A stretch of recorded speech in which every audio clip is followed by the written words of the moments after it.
1857 में मुगलों की सल्तनत आखिरी सांसें ले रही थी। हिंदुस्तान में बरतानवी ईस्ट इंडिया कंपनी कदम जमा रही थी, मगर कुछ इलाकों में कंपनी को शदीद मज़ाहमत का सामना था। ऐसे इलाकों में शामिल था पंजाब का ज़िला गोगेरा। गोगेरा में होने वाली मज़ाहमत को अंग्रेज़ों ने जाट बगावत का नाम दिया। अंग्रेज़ों ने अहमद खान खरल की सरबराही में इस मज़ाहमत को कुचलने के लिए क्या किया? BBC उर्दू में आज पेश है सज़ा और जज़ा की यही कहानी। मैं हूं वकार मुस्तफ़ा। संगे मरमर की वो तख्ती राहदारियों में छुपी थी जिसकी तस्वीर मुझे लाहौर से ओकाड़ा के रास्ते रावी दरिया के जुनूबी किनारे के करीब गोगेरा के इस स्कूल खींच लाई थी। एक उमर रसीदा माली की मदद से मिली इस तख्ती पर कंदा ये अल्फाज मिट रहे थे। जंग आज़ादी के मुजाहिद राय अहमद खान खरल की याद में अहमद खान खरल डिस्ट्रिक्ट काउंसिल हाई स्कूल गोगेरा का नाम साहिवाल के पहले तारीखी डिप्टी कमिश्नर जनाब मुजफ्फर कादिर CSP ने मंजूर फरमाया।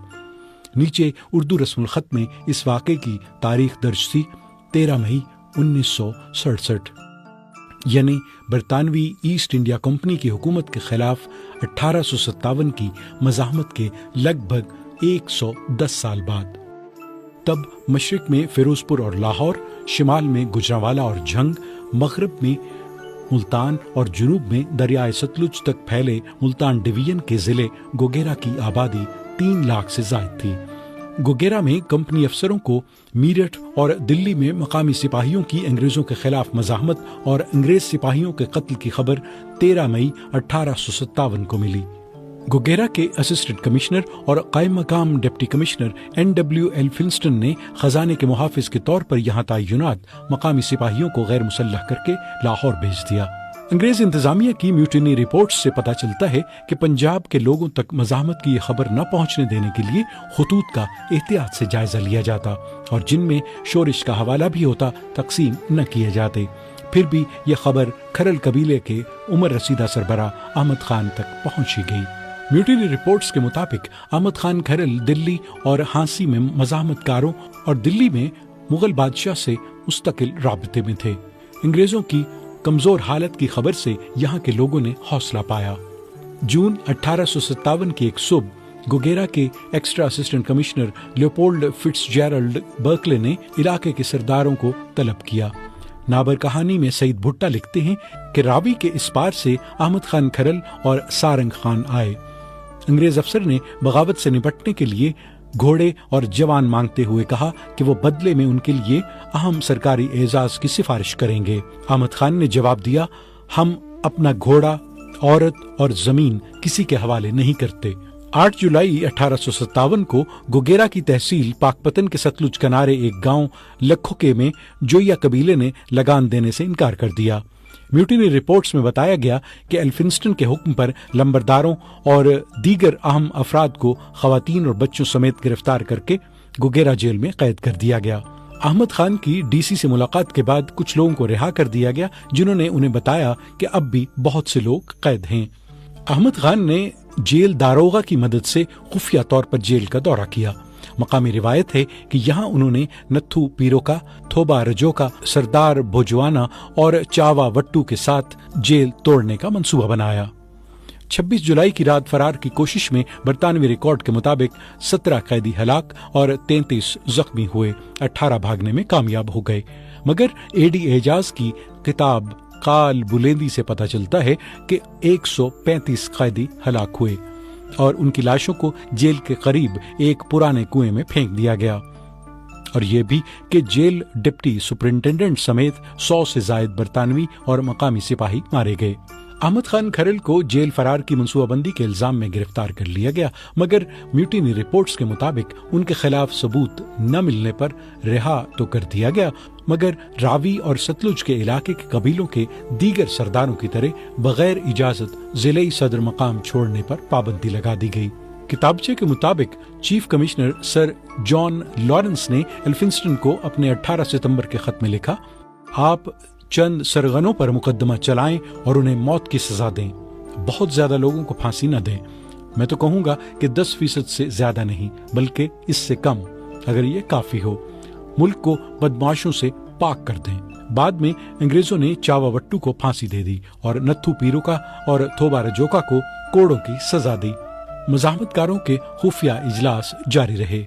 کتابچے میں گوگیرا ضلع میں 1857 کی جاٹ بغاوت کے دوران آپریشنز کی مختصر داستان کے عنوان سے چھپے اپنے بیان میں ایلفنسٹن نے بتایا کہ جنگجوؤں کے ارادوں کی اطلاع احمد خان کے ایک حریف سرفراز کھرل نے 16 ستمبر کی رات 11 بجے انہیں دی۔ ضلع جھنگ کے گیزیٹیئر 1883 سے پتہ چلتا ہے کہ 17 ستمبر کو بار قبائل اٹھ کھڑے ہوئے، جھنگ اور لاہور کا رابطہ منقطع ہو گیا۔ یہ لڑائی کمالیہ، پنڈی شیخ موسیٰ، سید والا، ہڑپا، چیچاوتنی، تلمبا، سرائے سدھو، شورکوٹ، جملیرا، ساہوکا، قبولہ اور پاک پتن کے علاقوں پر محیط تھی۔ انگریزوں کو جھنگ، لیا اور گجرانوالا اور لاہور سے کئی بار کمک ملی، مگر مزاحمت کاروں نے حوصلہ نہیں ہارا اور وہ دلی کے سکوت سے بھی دل برداشتہ نہیں ہوئے۔ 2 بار کمالیہ پر قبضہ کرنے میں عارضی طور پر کامیاب رہے۔ فنانشل کمشنر تھابرن کے بقول احمد خان اور ان کے ساتھی 1 مہینہ کوٹ کمالیہ پر قابض رہے۔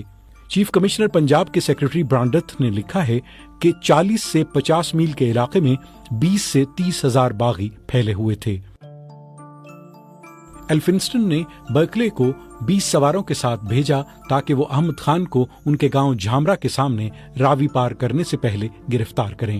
برکلے انہیں راوی پار کرنے سے پہلے پکڑنے میں ناکام رہے کیونکہ وہاں کشتیوں کے نگران نے احمد خان کے حکم کے تحت انگریزوں کی بات ماننے سے انکار کر دیا۔ میوٹینی رپورٹس کے مطابق برکلے نے جھامرا گاؤں کو آگ لگائی اور 20 قیدیوں اور 700 مویشیوں کے ساتھ گوگیرا لوٹے۔ 20 ستمبر کو برطانوی فوج نے پنڈی شیخ موسیٰ تک کے علاقے کی تلاشی کے لیے دریا پار کیا اور قصبے کو آگ لگا دی۔ 21 ستمبر کو احمد خان اور ان کے ساتھی گشکوری کے قریب جنگل میں چلے گئے۔ جنگل گھنا تھا، اس لیے انگریزوں کو شدید لڑائی کا سامنا کرنا پڑا، لیکن پھر انہیں بڑی کامیابی مل ہی گئی۔ انہوں نے احمد خان اور بہت سے دیگر جنگجوؤں کی جان لے لی۔ مقامی روایات کے مطابق احمد خان کو جب مارا گیا وہ نماز پڑھ رہے تھے۔ ڈھارا سنگھ نے انہیں شناخت کیا اور گلاب سنگھ بیدی نے ان پر گولی چلا کر مار دیا۔ برکلے نے احمد خان کا سر اتروا کر نیزے پر رکھا اور اپنے ساتھ لے گئے۔ احمد خان کا سر گوگیرا جیل میں رکھا گیا۔ روایت ہے کہ پہرے داروں میں ایک سپاہی جھامرے کا تھا۔ ایک رات اسے خواب میں احمد خان ملے اور کہنے لگے، میرا سر اس مٹی کی امانت ہے، مگر انگریز اسے ولایت لے جانا چاہ رہے ہیں۔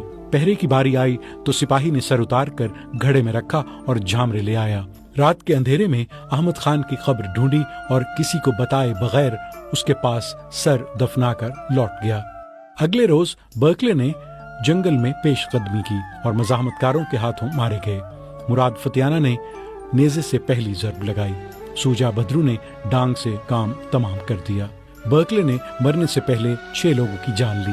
برکلے کے 50 سے زیادہ سپاہی یہاں جان سے گئے۔ ایلفنسٹن نے رپورٹ کیا، یہ مہم ہمارے لیے شدید نقصان لیکن باغیوں کے لیے ناقابل تلافی تباہی پر ختم ہوئی۔ احمد خان کھرل کے بعد تحریک کی سربراہی کے خلا پر جان لارنس کا کہنا تھا، اگر ایک بھی باصلاحیت رہنما انہیں میسر آ جاتا تو ہمیں ناقابل تلافی نقصان اٹھانا پڑتا۔ محمد حسن معراج لکھتے ہیں، کئی دہائیوں بعد احمد علی خان کو دادا احمد خان کی قبر پکی کرنے کی سوجی۔ قبر کے ارد گرد بنیادیں کھودی جا رہی تھیں کہ ایک کدال گھڑے کو لگی۔ مزدوروں نے گھڑا توڑا تو اندر سر تھا۔ 110 سال پرانی وجاہت میں ذرا فرق نہیں پڑا تھا۔ داڑھی کے بال ویسے ہی باریک تھے اور آنکھیں ویسی ہی سالم تھیں۔ احمد علی خان نے دوبارہ جنازہ پڑھایا، سر جسم کے ساتھ دفن ہو گیا۔